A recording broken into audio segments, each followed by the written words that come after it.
Hello friends, అందరికీ నమస్తే. వినాయక చవితి వచ్చేస్తుంది కదా. సో వినాయక చవితికి సింపుల్గా ఎలా డెకరేషన్ చేయాలో ఈ వీడియోలో అయితే చూపించేస్తున్నాను.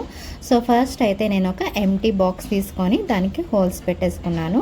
సో ఇక్కడైతే కొన్ని స్టిక్స్ అలాగే తమలపాకులు తీసుకున్నాను. తమలపాకులకి ఎడ్జెస్ ఏవైతే ఉన్నావో అవి కట్ చేసేసుకొని సో ఇలాగ ఫోల్డ్ చేసుకొని మనం చిన్నగా దారంతో టై చేసేయాలి. ఎందుకంటే అవి విడిపోకుండా ఉండడానికి. వీటి మధ్యలో నేను పువ్వులు పెడతానమాట.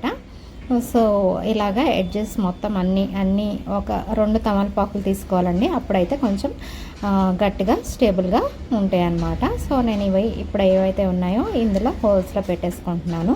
లేదంటే మనం రోజ్ని కూడా దాంట్లో తమలపాకులో పెట్టేసి మనం టై చేసుకోవచ్చు.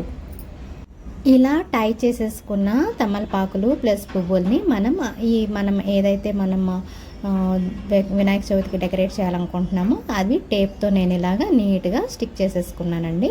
సో మనకి ఏవైతే పువ్వులు ఉన్నాయో వాటితో మనం సింపుల్గా ఇలా డెకరేషన్ చేసేసుకోవచ్చు. ఎలా ఉందండి మీకు ఈ వీడియో? నచ్చిందా?